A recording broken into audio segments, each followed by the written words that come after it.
dizer que isso daí foi por acaso, você ainda é louco. Funciona. Não, dá para a gente trabalhar. O mundo foi criado? Foi. Como é que a gente sabe disso? A ciência mostra. E quem criou? A igreja. Eu falo o posto de pirâmide.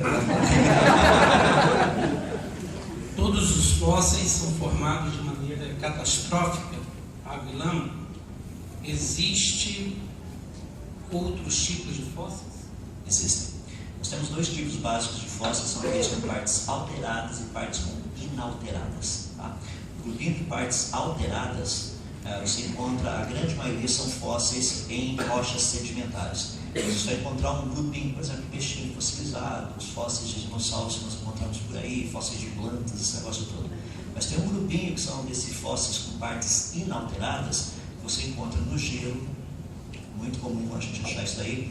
Âmbar, que é uma resina de planta que parece que é acrílico, então você encontra formiguinhas, salamandras, uns negocinhos assim fossilizados nessas coisas.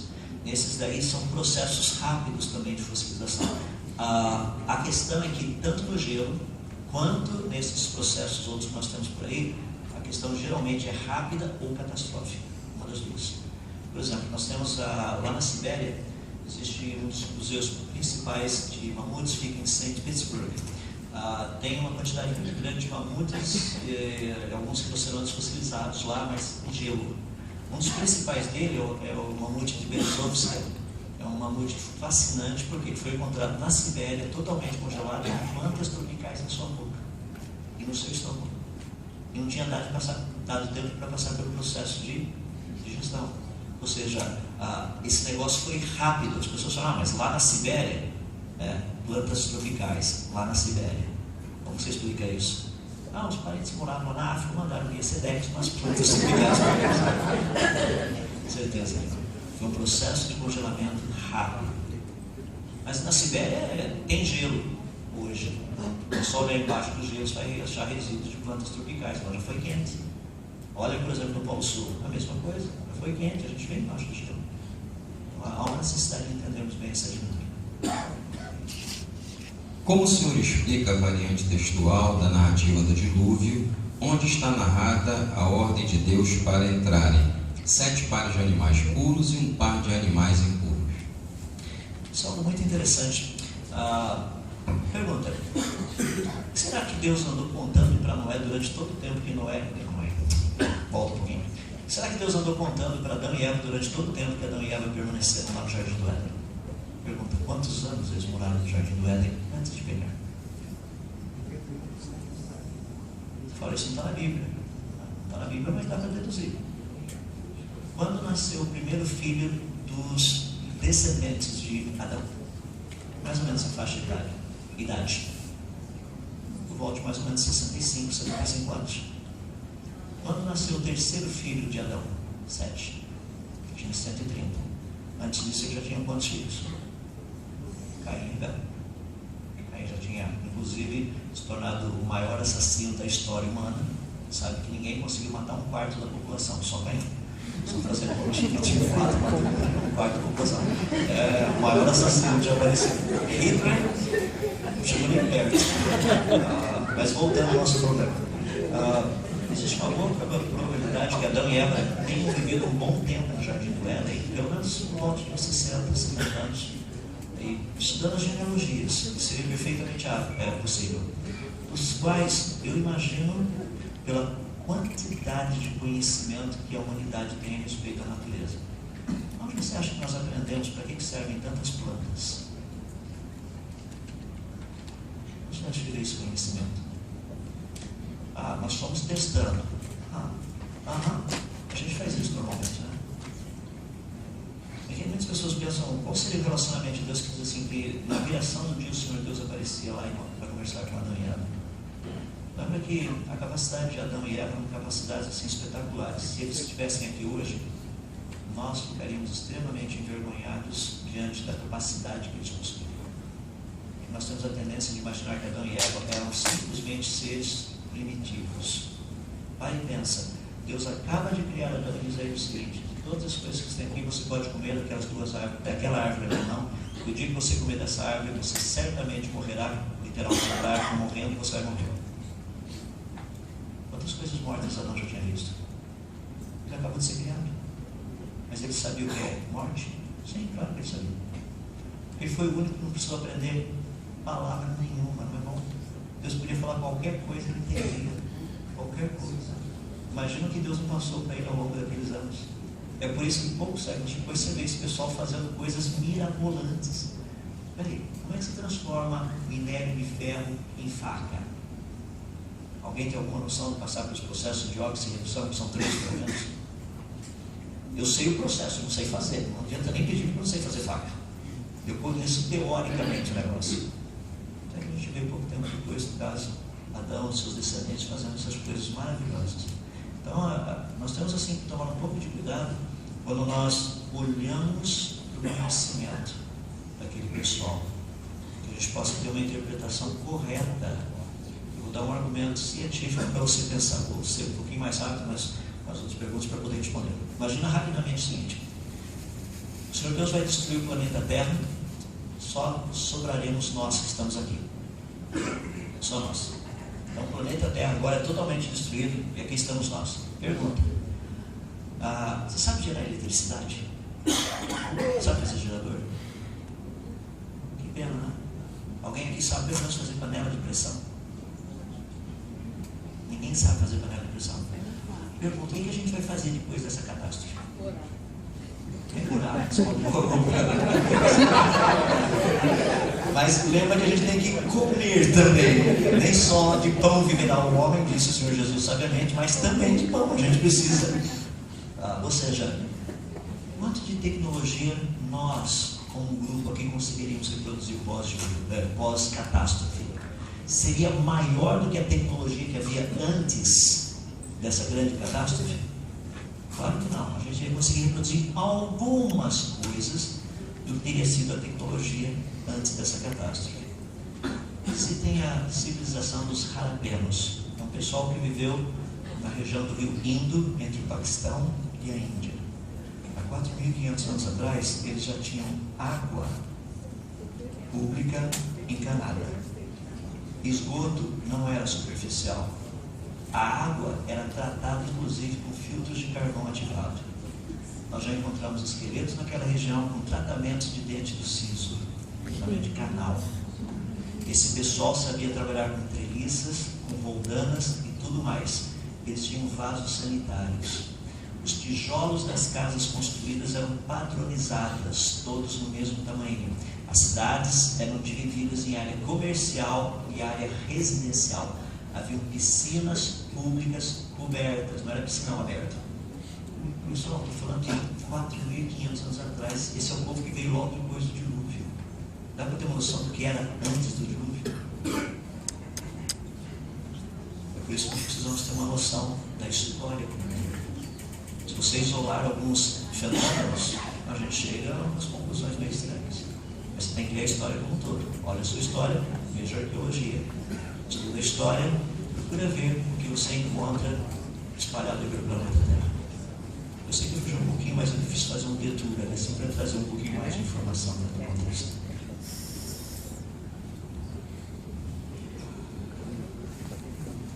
Bom, vou voltar aqui à pergunta que foi feita, para que a pessoa que perguntou não sair triste, né? Passar por palestrante para responder. Diz assim, em Gênesis 1, 7 a 8, disse que houve a separação entre água e águas, acima e abaixo da expansão. Pergunta: seriam águas e mares e rios? Ou abaixo e cima da expansão? A maneira como a Bíblia coloca, sendo plural, a impressão que nós temos é que abaixo dessa expansão haviam águas. Não necessariamente só águas de superfície, águas abaixo da superfície também. Tá? Essas águas superiores, nós temos encontrado muitas águas por aí no sistema solar, inclusive. O planeta Terra não é o único que tem água, é o único que tem água líquida, em grande quantidade. Marte tem água, mas é gelo. A temperatura lá, assim, no verão de estourar, não passa de 0 graus. Então já deu para sentir o drama. Mercúrio, que está do lado do Sol, tem algumas crateras que tem gelo lá dentro. A nossa Lua tem gelo. Nós já encontramos água em tudo quanto é lugar por aí. Então é uma coisa bem interessante a respeito da água fora do planeta Terra. A questão principal é que, quando a Bíblia trata de águas, sem dúvida, está tratando de águas superficiais e águas abaixo da superfície do planeta. Nós entendemos isso estudando outros textos da palavra do nosso Deus. Lá no livro de Salmos você encontra isso. Nos demais livros da Bíblia existem menções, por exemplo, quando Abraão, Jacó, descendentes de Abraão, cavavam poços, eles estavam pegando que tipo de água? Obviamente não é água de superfície, faz parte do grupo das águas. Águas superiores acima da nossa atmosfera, águas inferiores abaixo da nossa atmosfera. O ponto relevante no relato, eu creio que nós precisamos pensar, é não só essa questão das águas. Sem dúvida ele trata de águas superficiais, águas subterrâneas, águas além da nossa atmosfera. Mas tem um detalhe muito interessante da narrativa que não sei quantos pararam e perceberam. Olha só, no dia 1, Deus descreve o que ele faz e ele diz, e viu Deus que era bom. No dia 3, ele descreve o que ele faz e ele diz, e viu Deus que era bom. Ele faz isso no dia 4, dia 5, no dia 6. Ele faz isso no dia 2. Pode ver que no dia 2 não está escrito o seguinte, e viu Deus que era bom. Não que não era bom. Porque no final ele diz, e viu Deus que tudo quanto fizer, e eis que tudo era muito bom. Até as águas do dia 2 que ele iria usar 1656 anos depois. 1656 anos depois, é o dilúvio. Meus irmãos, quando Deus diz que Ele vai destruir a terra, Ele não vai preparar alguma coisa. A bombinha já está preparada. É só acender essa ainda. É que nós temos uma noção que Deus vai sair correndo aí, agora eu preciso fazer alguma coisa para destruir o planeta. Não, acho que você já foi bem planejado. Só para ir para casa pensando. Quem projetou o inferno? Deve ser infernal. Claro que pensa. Ele é o projetor de Deus. Não foi Satanás quem criou o inferno. Professor Adalto, quero lhe parabenizar por dedicar muitos anos de sua limitada existência para descobrir razões firmes e contundentes a respeito das verdades divinas. A pergunta: qual o conselho que o irmão tem para dar aos alunos e mestres em teologia? Provérbios 1:7. O temor do Senhor é o princípio da sabedoria. Obrigado.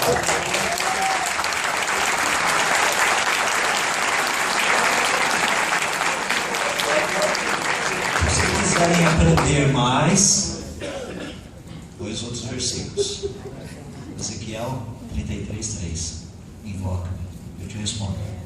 Vou te anunciar coisas grandes e ocultas que você não sabe. Se você quiser saber a dinâmica disso aí, estude o Salmo 119, verso 96, diz que para toda perfeição há limite, mas a tua palavra é ilimitada, vai além da perfeição. É por isso que nos versículos depois, o texto bíblico nos diz assim: tenho mais sabedoria do que os meus mestres, porque leia o resto, você vai descobrir. Todo o assunto comentado e os que não foram por questão de tempo estarão contidos no seu livro a ser lançado em janeiro do ano que vem? Essa está sendo minha oração. Rapaz, minha esposa tem acompanhado esse processo e falou assim: é mais fácil dar luz a uma criança do que um livro. Eu acho que está entendendo. Sim. Por exemplo, quando nós tratamos essas narrativas do dilúvio, eu peguei, por exemplo, essa que aparece, esse conto babilônico, esse poema épico, que é o poema de Gilgamesh, ou Gilgamesh, dependendo da tradução que você colocar. E eu peguei a tradução mais recente, que foi feita agora em 2010, que é a versão credenciada. Ela está traduzida inteirinha, e você tem a parte comparativa. O que você encontra nessa narrativa, qual a descrição do que a Bíblia fala, lado a lado. As principais, eu fiz um tipo de uma matriz desse jeito, vai comparando um com o outro, para você poder comparar literalmente tudo que foi dito de um no outro. Dos contos todos, as narrativas, que são muitas, eu peguei as principais delas. Todas elas aparecem lá no final. Em cada uma delas tem um mapa mostrando de onde vem essa narrativa e tudo mais. O pessoal tem perguntado, mas onde você tirou tudo isso? O trabalho de alguém que não cria no dilúvio, mas bondosamente fez todo esse trabalho para a gente. James Fraser, pai da antropologia moderna, extremamente conceituado no meio científico. Você fala assim: mas você está pegando um cara que nem acreditava direito em Deus. Só estou seguindo o exemplo bíblico de Atos 17. Mas que exemplo? Paulo chega e fala assim: como um dos vossos próprios poetas tem dito, deles somos gerações, somos geração. De onde Paulo tirou isso? O escrito de Epimenides, de 200 anos antes de Cristo, que era um hino cantado nos templos pagãos. Está escrito o seguinte: o teu nome, ó Zeus, seja exaltado e glorificado em todos os portos, em todos os mercados, em todas as praças, porque de ti somos geração. Paulo só consertou Deus. E vocês estão certos, Deus está errado, então está certo. É isso que eu quero falar do Deus experiência. Não é legal, você vai dentro da cultura, pega na cultura, a gente se comunica com as pessoas. Mas a gente não faz isso, a gente já chega com o igrejês e o evangelicalês, e a pessoa não sabe o que você está falando, você precisa ser salvo. Vai ter alguma coisa acontecendo por aqui?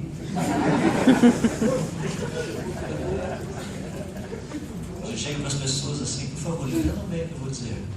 Nós temos que ter a visão bíblica correta. Meus irmãos, é muito importante. Eu fiz uma pergunta bem simples: você mandaria alguém que você ama para o inferno? Você mandaria alguém que você ama para o inferno? Uma resposta: não. Isso é óbvio. Pergunta: Deus mandaria alguém que ama para o inferno? Óbvio, não. Ué, quem ele vai mandar para o inferno então? A gente usa João 3,16, né? Porque Deus amou o cosmos de tal maneira, é o que está escrito, Ele deu o seu Filho unigênito. Continua lendo o texto, vai lá no 3,36 para você ver o que acontece. 3,36 diz assim: quem tem o Filho tem a vida. Aquele que não tem o Filho não verá a vida, mas sobre ele permanece. Ah, não é amor? E por que a gente prega o amor e não a ira? Os meus amigos do laboratório falam: eu já estive sobre a ira de Deus. Hoje eu me encontro sobre o amor dele. Eu sei o caminho, eu posso te mostrar. Assim a gente evangeliza. Qual foi a mensagem de Jesus? Deus te ama. Não! Qual foi a mensagem? Arrependei-vos.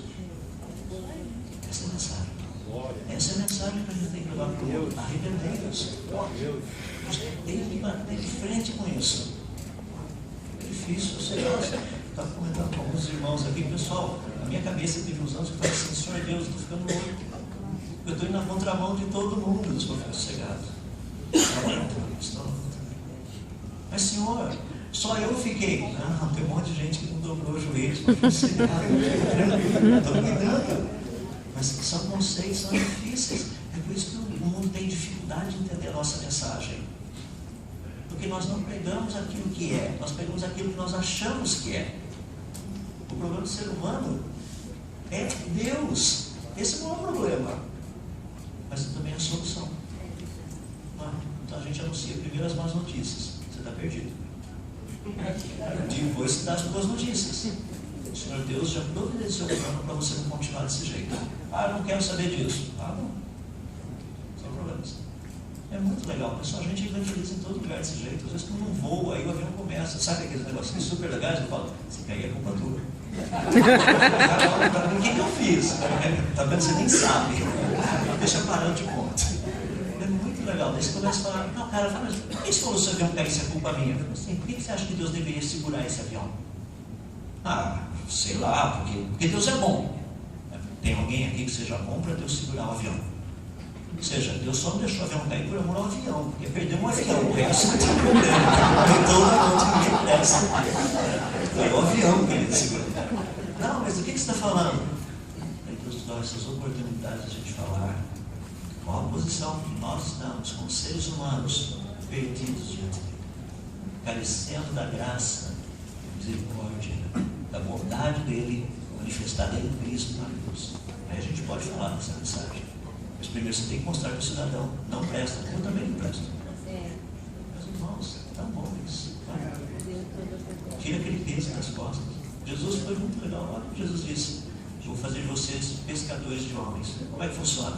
Você pesca e eu limpo. Ficou claro?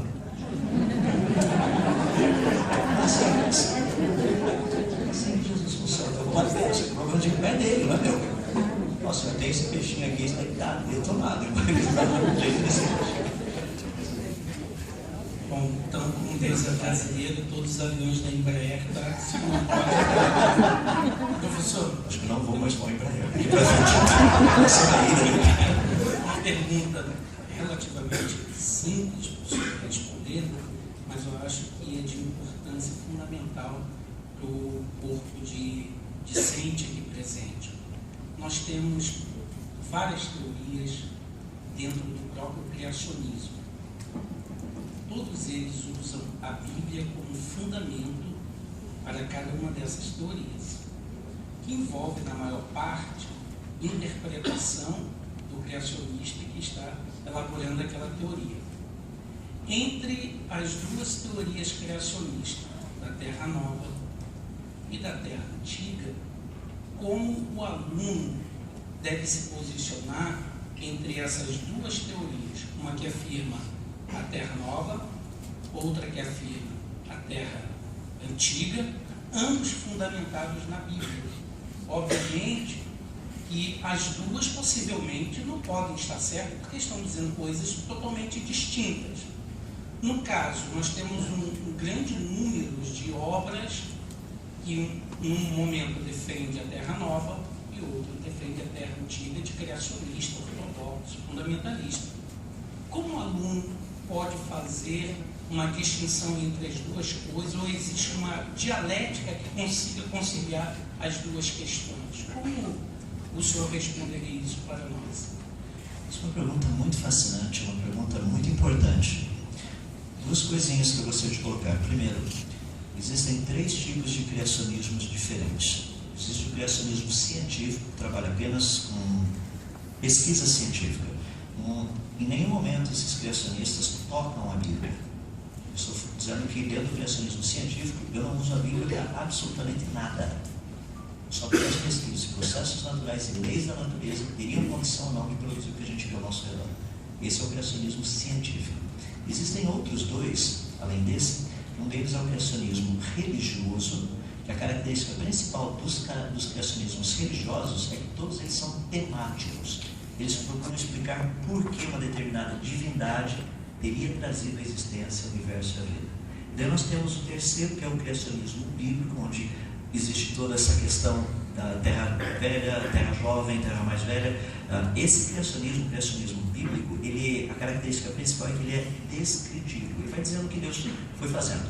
Daí entra o problema da interpretação dessa narrativa. Daí nós temos as várias possibilidades. O que nós precisamos entender dentro desse contexto é o seguinte: toda interpretação que ferir algum princípio bíblico, não tenha dúvida, é heresia.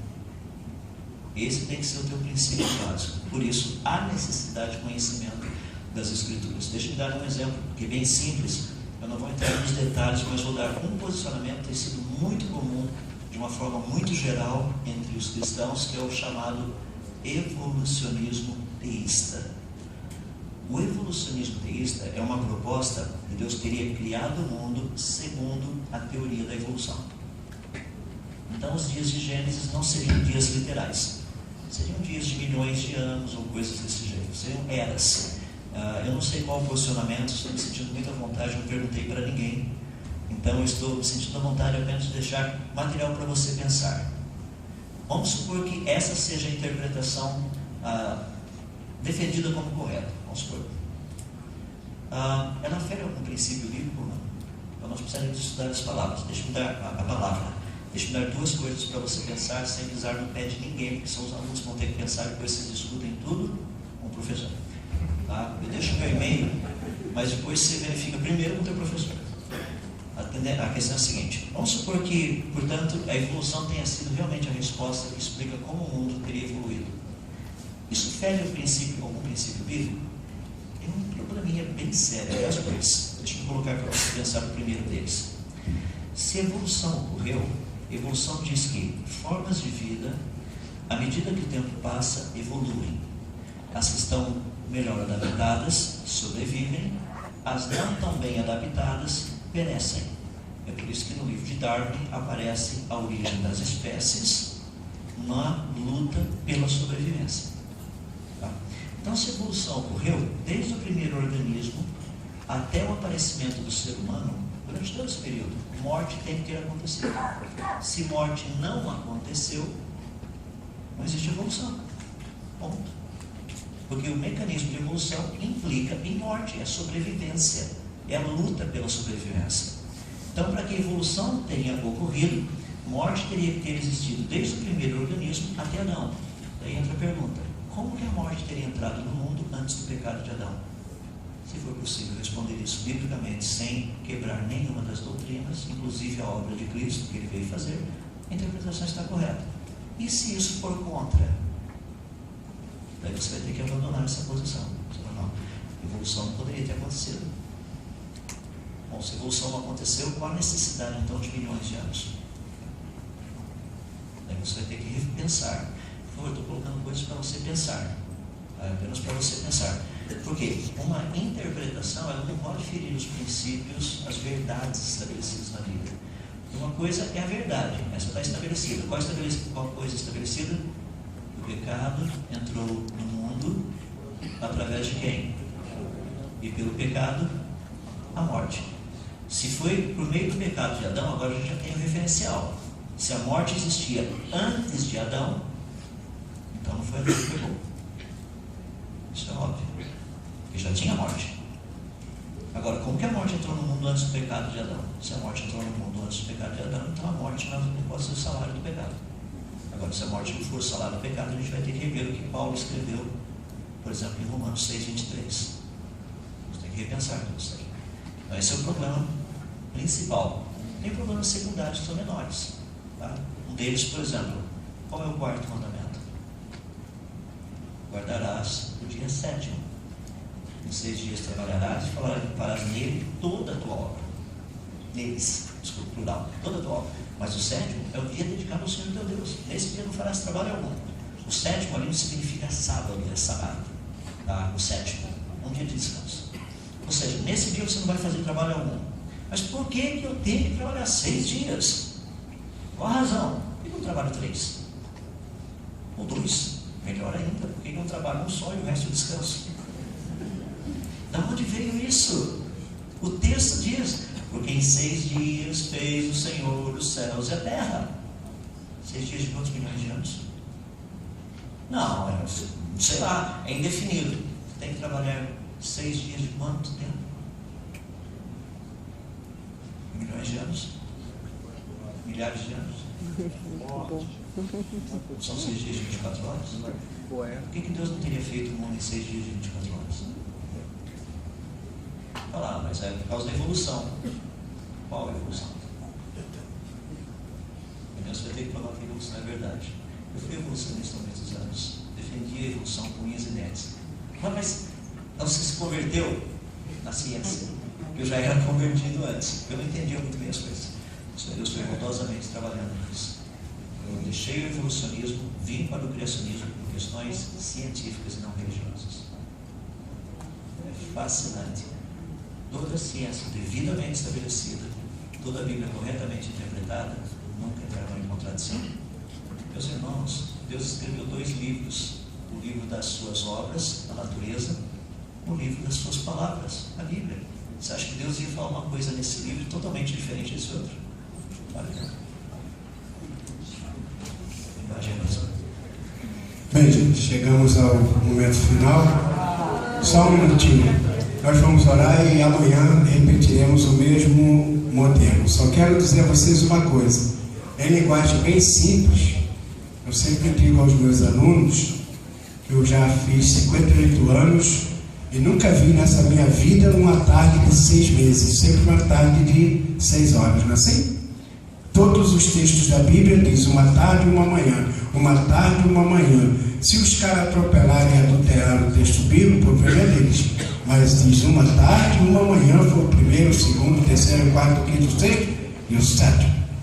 Então eu quero agradecer de coração ao professor Adalto Lourenço pelo privilégio de ter ouvido ele nesta manhã, neste dia e nesta noite. Mas esse é apenas o começo. Nós vamos estar com o irmão aqui mais vezes. Amanhã teremos aqui o pastor Neil Barreto. Quarta-feira pastor Marcos Antônio, né? Marcos Antônio Costa. Quinta-feira, professor César Moisés, que está ali nos dando a sua presença hoje com muita alegria. E sexta-feira, a professora Sara Cavalcante falando sobre os costumes judaicos. Tá? Eu vou fazer sexta-feira como professor Eza. Sexta, eu tenho uma pergunta para ela, mas deixa ela chegar sexta-feira, não? Bem, vamos orar, agradecer a Deus. Professor Dalton, muito obrigado